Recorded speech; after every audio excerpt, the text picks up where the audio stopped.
space is someplace where humans don't belong. We weren't born there, we didn't evolve to live there, so it's a very new area for people, something akin to mountaineering. On Earth, Grunsfeld has never climbed higher than 17,000 feet. But now, Colby, Caitlin, and Grunsfeld will climb to over 20,000 feet. The summit of Denali. Over the next 4 weeks on the tallest and coldest mountain in North America, the team will push the limits of human survival. For not only are they assisting Hackett in his investigation, they are also his human guinea pigs.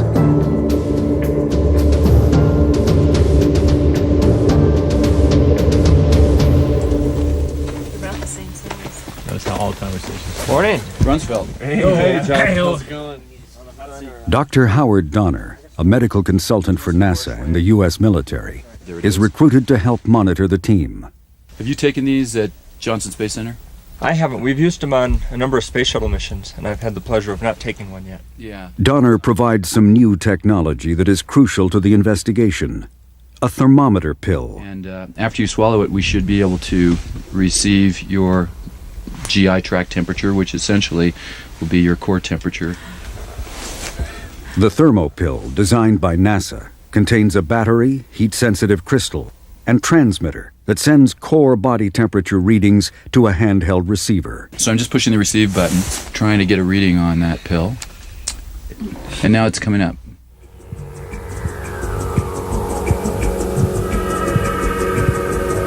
Before using the radio pill on Denali, Donner took it for a test in Natick, Massachusetts, where the Army runs the largest wind-generating cold chamber in the U.S.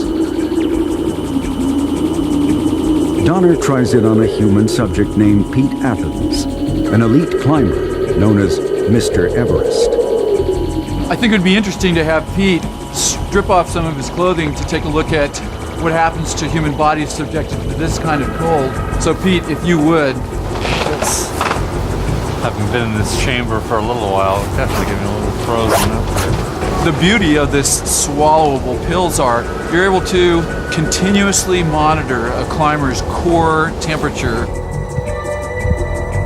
What's called the body's core is made up of 3 essential organs: the brain, the heart, and the lungs. When the brain senses that the body is cold, it sends a message to slow blood flow to the extremities, maintaining precious heat around the heart and lungs. If the body's core temperature, normally about 98.2, drops just 3 degrees, a condition called hypothermia begins.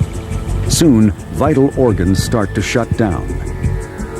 A major step toward freezing to death. How you doing, Pete? You don't look real happy. I'm starting to feel a little muscular rigidity. It's definitely getting a little harder to speak, actually. Yeah, I think I'm about ready to head for the door here. My hands are turning into bricks, so I'm gonna take off. We can't do that on the mountain, you know. No, we can't. This expedition to the summit of Denali is the first time that core temperatures will be monitored. Hey, you ready, Caitlin? I am. Okay, here's your personalized, adjustable temperature sensor. It's awfully big. The point of tracking the climber's core temperatures is to solve a long-standing medical mystery. Why extreme cold and high altitude are such a lethal combination. Down she goes.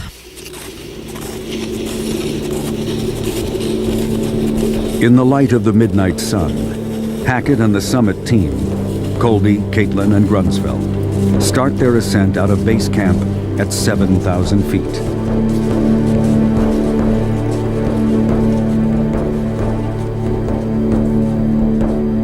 Their plan is to hike Denali's west buttress.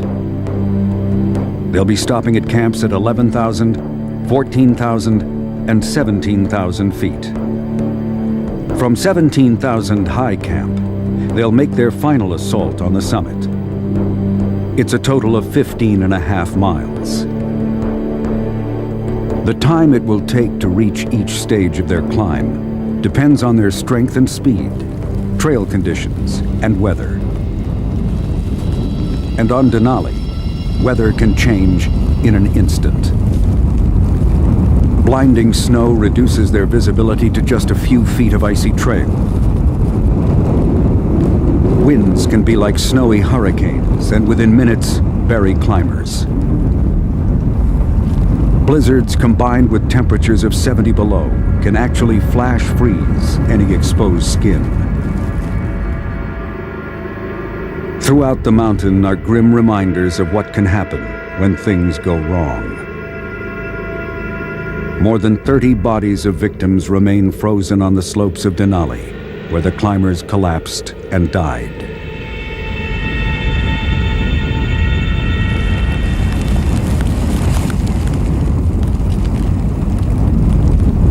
After hiking all night, battling the Arctic elements, the team reaches camp at 11,000 feet.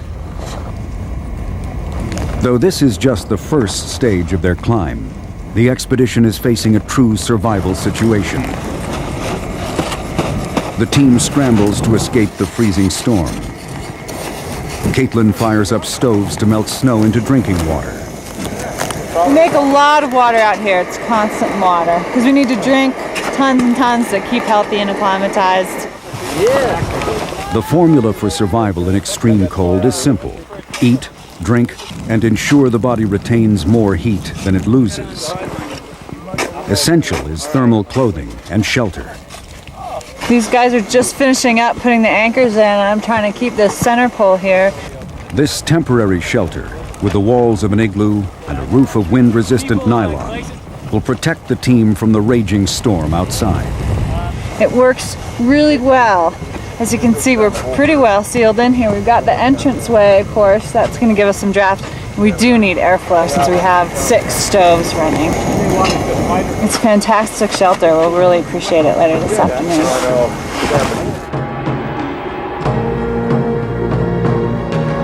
One of the first attempts to reach the summit of Denali was in 1912. 3 months of dog sledding over hundreds of miles led a group of pioneers to the mountain.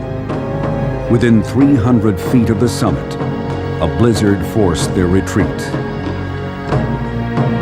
A year later, Walter Harper, a native Alaskan Indian, became the first known person to set foot on the roof of North America. Since then, scores of men and women have blazed dozens of trails to the summit. The Ridge of No Return, Isis Face, and Catacomb Ridge. All these trails involve elements of danger, and every path to the summit can be deadly.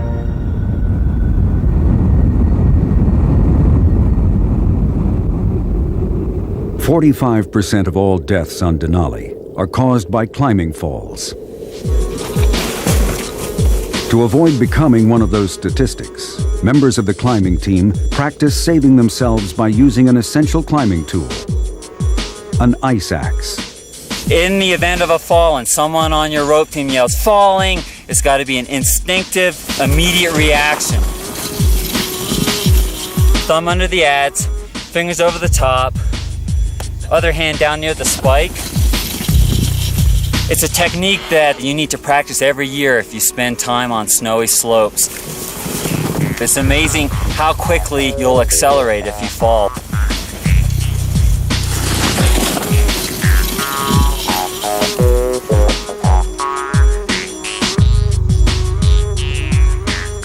But sliding down slopes and falling off cliffs are not the only dangers. Denali is covered by glaciers, rife with crevasses, fractures that can be thousands of feet deep. That's tied in to the clip-in point there. This anchor we're going to use for lowering and for hauling. Caitlin, let's make sure that you have the gear required to ascend out of the crevasse. Climbers who fall into a crevasse and are lucky enough to survive Feiners locked, knots dressed. must be prepared to climb out. We got the climbing rope, we've got the belay line. To practice their survival skills, the team lowers Caitlin into the abyss. That's good, even a little bit more.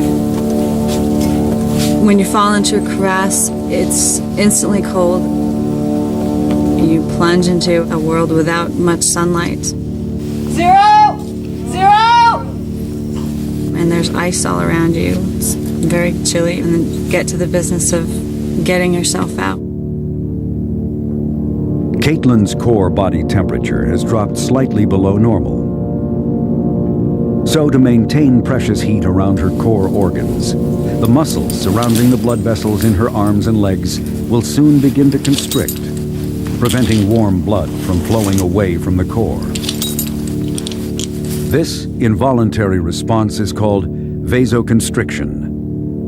Although it saves vital organs, it would make it impossible for Caitlin to use the muscles in her hands and feet.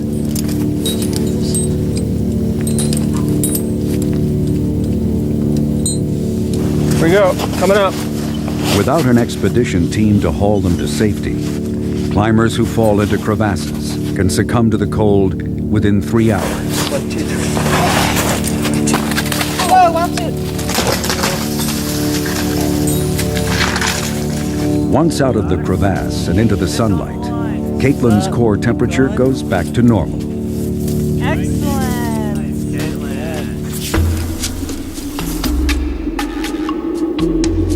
Denali may be known for its cold, but the white heat of the midnight sun reflecting off the glacier can feel like an oven.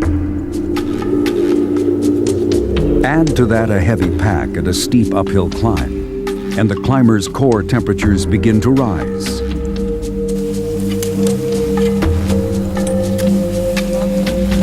Humans are homeotherms, which means that they maintain a stable body temperature around a set point.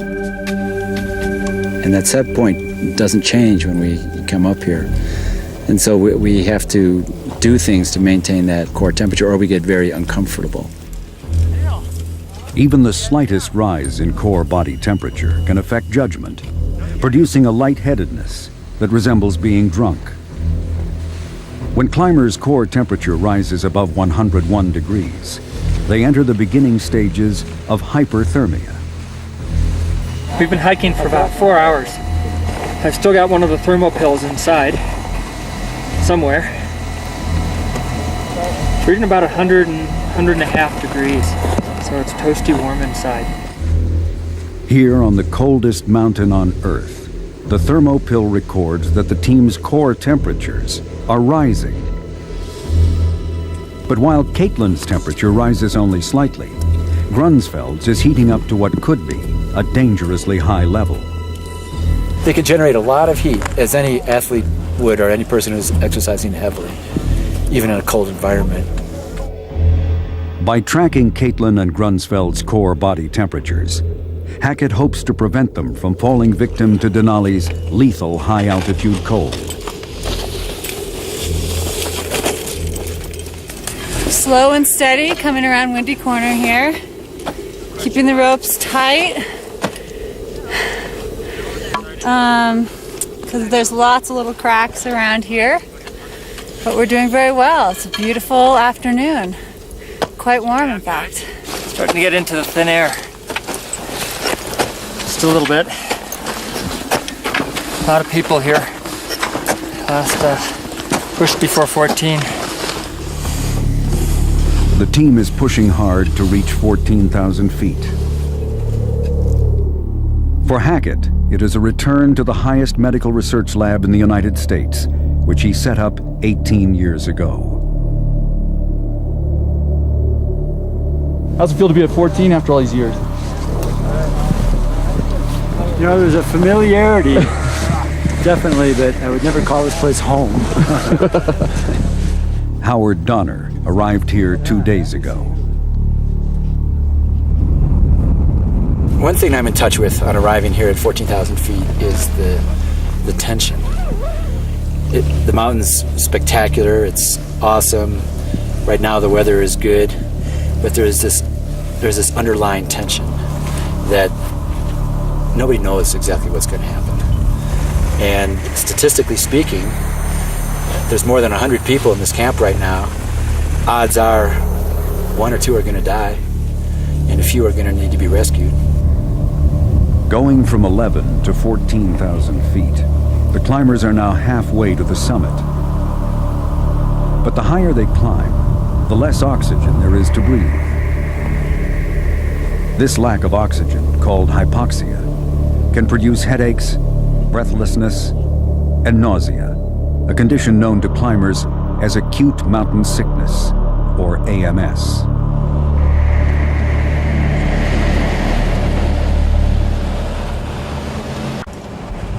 Two months earlier, in the heart of the Rocky Mountains, Peter Hackett conducted a unique altitude study to combat AMS.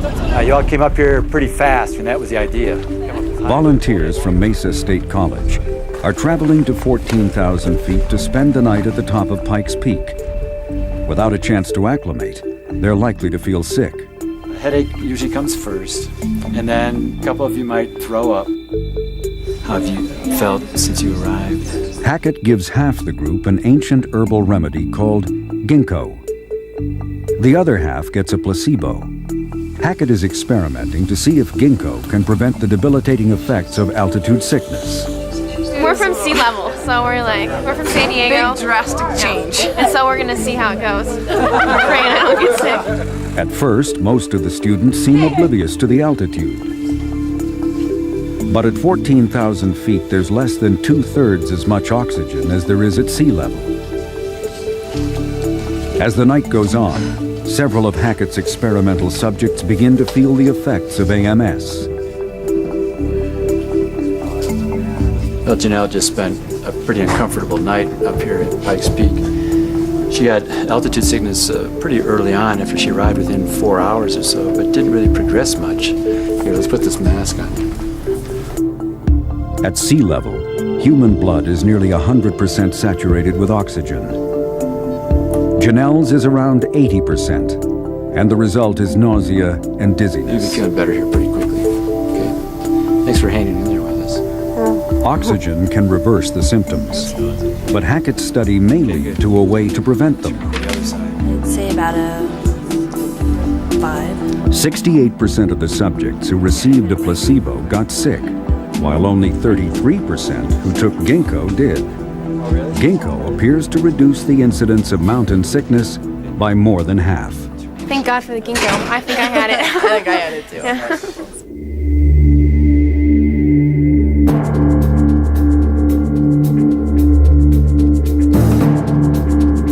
Back at 14,000 feet on Denali, after acclimating to the altitude with a good night's rest, the expedition team begins the next stage of the climb.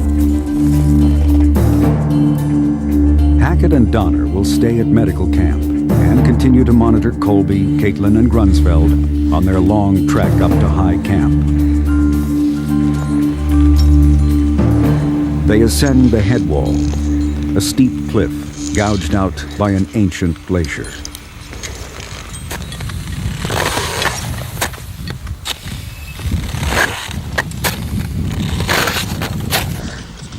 A 55-degree slope of snow and ice. The head wall is the most technical and one of the most difficult parts of the route.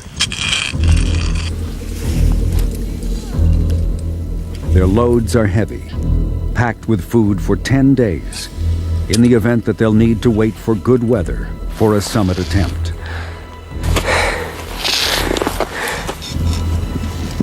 They know conditions on Denali can change in an instant.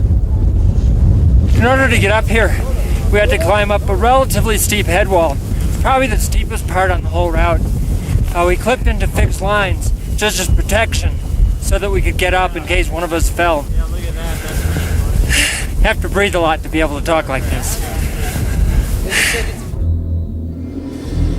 Amazingly, in the few moments that Grunsfeld stops to talk, his core temperature drops from a high of 103 degrees, the danger zone for hyperthermia, to 95.5, the temperature where hypothermia begins.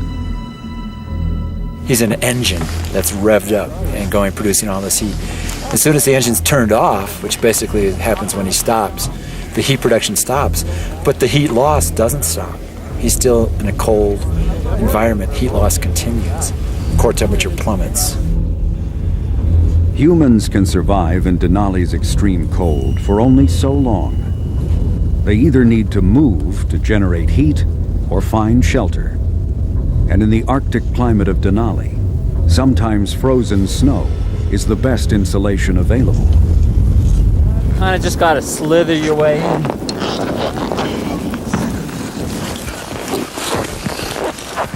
A cave is an emergency shelter. A cave offers an incredible amount of protection from the elements. It's completely windproof, and if they're done correctly, snow is a great insulator, and it'll actually retain a lot of the heat from your stoves and from your body. At 16,000 feet, severe weather forces the team to take refuge in a snow cave left over from a previous expedition. But others are not so lucky. Back at medical camp at 14,000 feet, Donner receives a distress call from a climber caught in the storm. So Howard? Yeah, we'll put it down right through here like this. Rescue workers construct an emergency landing zone for a helicopter. There's a patient that took a pretty bad fall up on Denali Pass. We actually don't know how far he fell yet. And he's unable to walk. I mean, that's clear. This may be the only chance to get him out. Big Army helicopter with a high-altitude rescue team is going to land. What they need is a fairly marked-out approach, and they like to land kind of like a plane, kind of go sliding along. They got these huge skis that they land on. Special forces of the Air National Guard, based in Anchorage, are mobilized to evacuate the sick climber. Any type of environment we have to be prepared for. We are parachutists, divers, climbers, paramedics. We're the only American force that's dedicated only to rescue. We rescue combat and civilian. We go behind enemy lines to rescue pilots shot down in the conflict. Climbing injuries have many causes, including altitude sickness, extreme weather, bad judgment, even bad luck. Whatever the cause, rescuers often put their own lives at risk. Roger. Are you ready for us? The patient, although stable at this point, is a somewhat older guy and has a lot of injuries. Our priority is to get the patient out of here. The special forces lift him out of the cold and fly him down to an emergency room in Anchorage. It's tricky with medical problems on this mountain. He would have died if they hadn't gone up and rescued him. He would have died from exposure because his group wasn't capable of getting him off the rope, making a shelter, putting him in a sleeping bag, making water. They just didn't have it together to do that.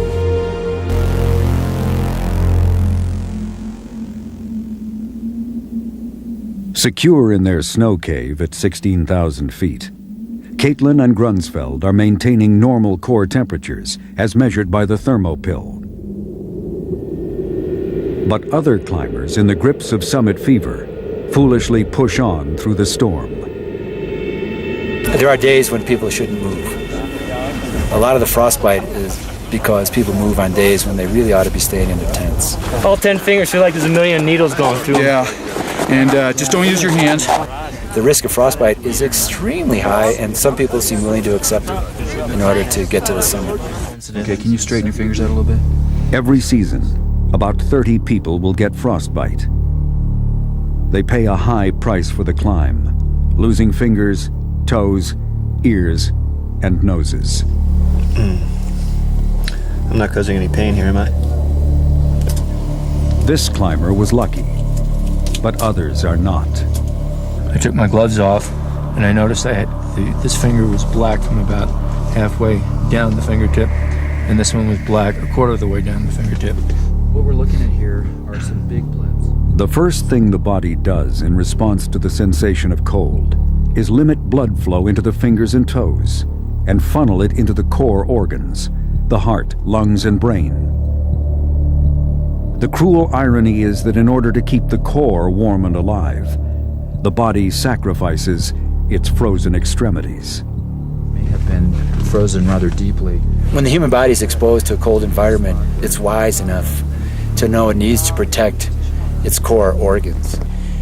And the body knows that it can survive without fingers and toes, but it can't survive without a brain and without a heart, a warm heart.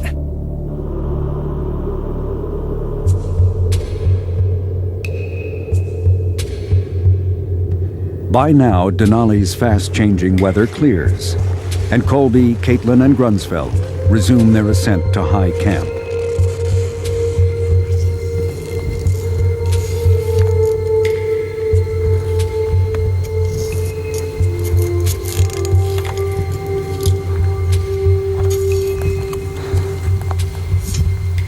The ridge from 16.2 to 17.2 is probably the most scenic part of the West Buttress route.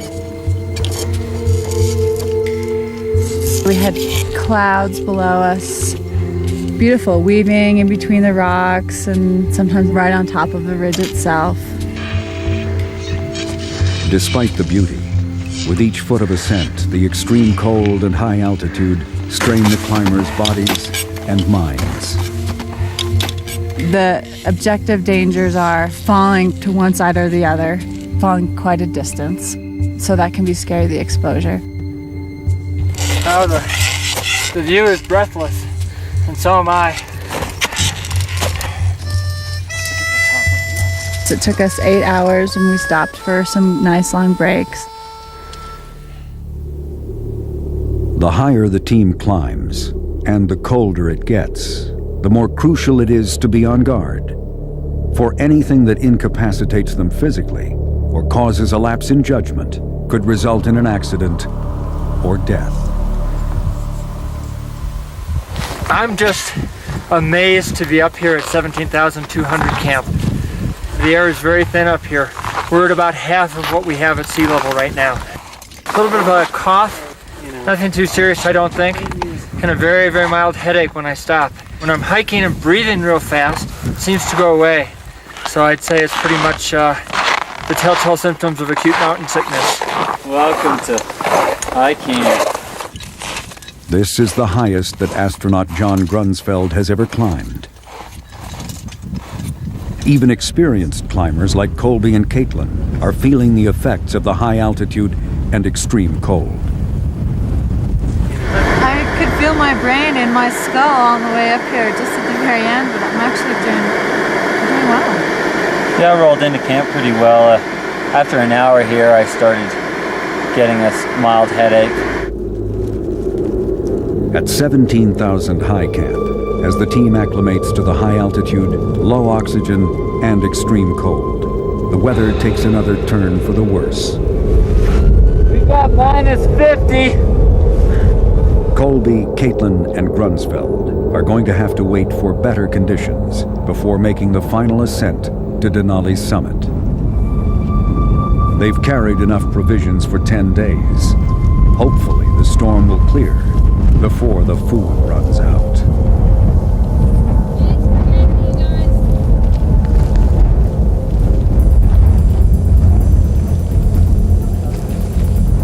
The next morning, a climber who's collapsed high on the mountain is brought down to 14,000 medical camp.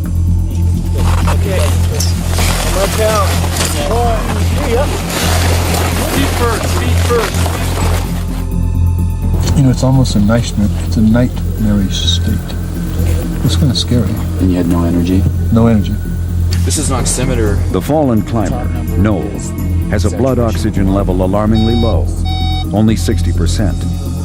At 50%, people can lose consciousness. That tank just died. Where's that tank? It's outside.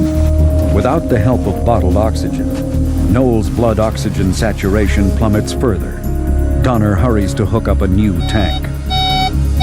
Why don't you take a few deep breaths through your nose? The oxygen revives Noel, but Donner suspects his collapse may be a result of something more than hypoxia or AMS. Noel, do you feel comfortable sitting up so I can listen to your lungs again and see if you're starting to clear at all? Deep breath, mouth open. Again. At high altitude, in order to increase the level of oxygen in the blood, the heart pumps more blood through the lungs. The blood vessels in the lungs under increased pressure swell. Eventually the air sacs, or alveoli, that transfer oxygen from the lungs burst, and the lungs fill with fluid. It's a condition called HAPE, high altitude pulmonary edema. That's what I'm hearing. I'm hearing the little crackly sounds that are probably due to the little snapping sounds that the alveoli and the small air sacs make as they open with a little bit of fluid in there. Hate caused this climber to collapse. If left unchecked, his lungs will fill with fluid and he will literally drown. The only cure is to get him to a lower altitude. With less pressure on the blood vessels in his lungs, his air sacs will begin to repair themselves. HAPE is a condition Donner and Hackett will watch for as the climbers make their bid for the summit.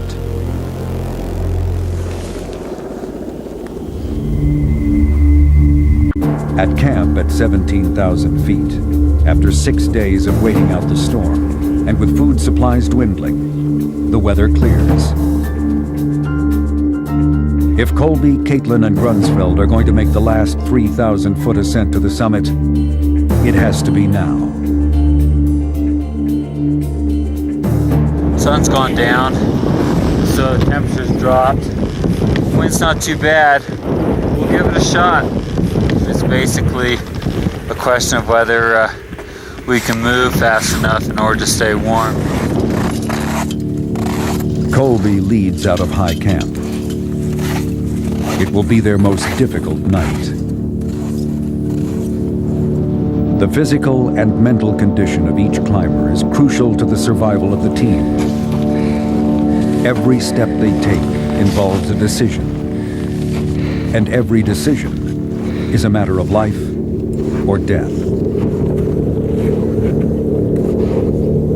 But despite their excellent condition, experience, and planning, once again, the strange phenomenon Grunsfeld first experienced at 12,000 feet is striking again. As he heads up the mountain, his internal temperature rises dangerously high, while the outside temperature on the mountain plummets to 40 below zero.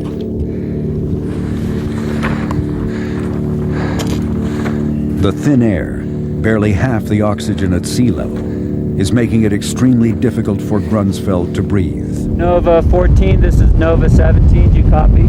Colby radios down to medical camp, looking for advice. Nova 17, do you copy? But Hackett and Donner are out of range.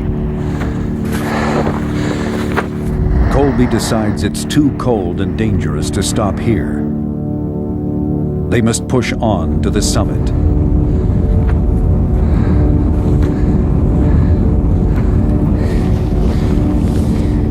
At midnight, the team reaches Denali Pass. They've climbed 1,000 feet in 3 hours, with 2,000 feet still to go. Astronaut Grunsfeld is higher and colder than he has ever been on Earth. As he rests, his core temperature plummets. With the summit in reach, should he generate the life-saving warmth by climbing to the top? Or will he need to save his last reserves of warmth to descend?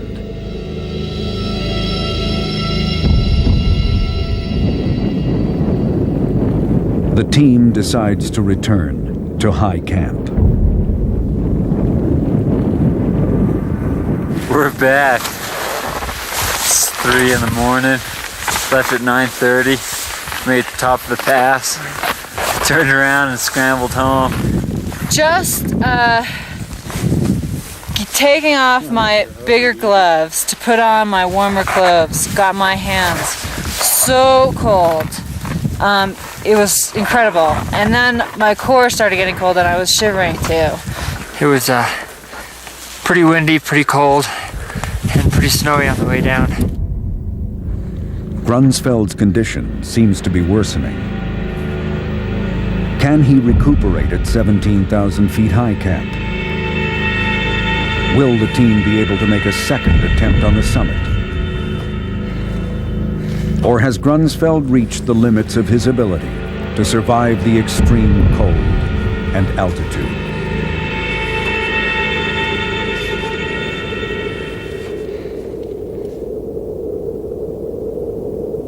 The team rests for 2 days at high camp. 17-2 camp for 14-2.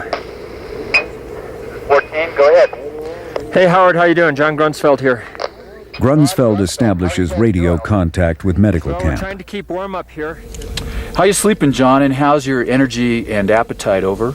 This is the moment of truth. Night before last, I didn't sleep very well, and so yesterday morning I woke up with a kind of a massive headache. The climbers face a tough decision. With the summit in reach, should they make a second attempt? With a pounding headache and low blood oxygen levels, Grunsfeld has all the classic symptoms of AMS, acute mountain sickness. And now his cough suggests that the air sacs in his lungs are filling with fluid.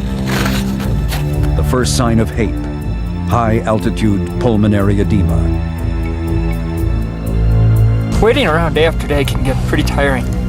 And you kind of wonder whether you're acclimatizing more or not. And I think for a few days you acclimatize well, and after that you sort of reach a plateau. The final choice about whether to summit comes down to data produced on this expedition and never before available to climbers. The core body temperature readings from the thermopill. Core temperatures went up as high as 103 degrees in John. And then when he stops, we get this unbelievable documentation that his core temperature plummets. And while Grunsfeld's temperature fluctuated between dangerous highs and lows, Caitlin's core temperature stayed within 2 degrees of normal. Hackett and Donner suspect the huge fluctuation in Grunsfeld's core temperature may make him more susceptible to Denali's lethal combination of extreme cold and high altitude. As far as I know, it's the first data like this, with careful measurements, reliable measurements in active climbers.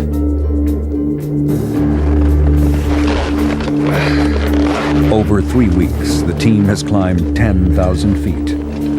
They are now just 3,000 feet from standing atop the highest mountain in North America. Ready? All set. The summit is a powerful lure. All right, John. Thanks a lot, Colby.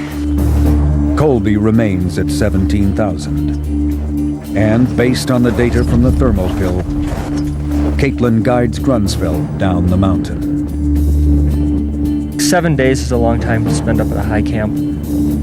The winds had abated, and we had decided that this was a window for us to come down, or at least an opportunity that may not have presented itself for days. Of course, tugging at me back up the hill was the thought that, well, I'm giving up for this expedition the chance to go to the summit. I am totally amazed that there aren't more deaths on Denali. Totally amazed. There's so many people that squeak by just barely. They have no idea how close they were to dying. Without an accurate measure of internal temperature and an understanding of what it means, other climbers may elect to push on. But that decision can cost many climbers their lives.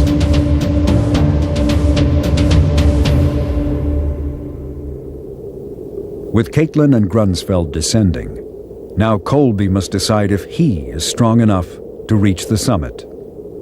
Nova 14, this is Nova 17. Do you copy?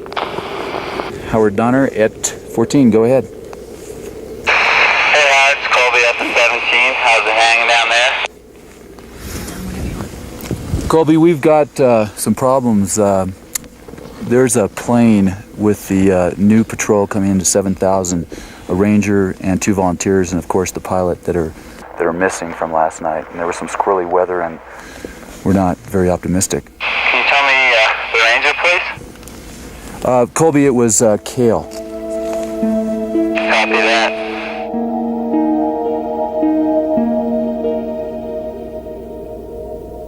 The plane, flying into base camp at 7,000 feet, crashed. On board was the pilot, 2 rescue mountaineers, and a park ranger. The ranger, Cale Schaefer, and Colby were close friends.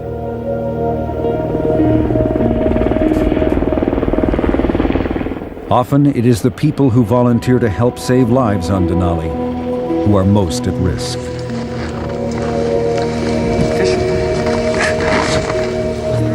From high camp, Colby chooses to push on for the summit. My best times and my worst times of my life have been in the mountains. I've been in an accident where my best friend has died and I'm tied to him. You can have your own trauma of losing your friend, but it's a whole different level of traumatic experience when you're staring at a parent who's just lost their son or daughter, and they're looking at you and saying, why? Why did this happen? This is just a sport. What went wrong?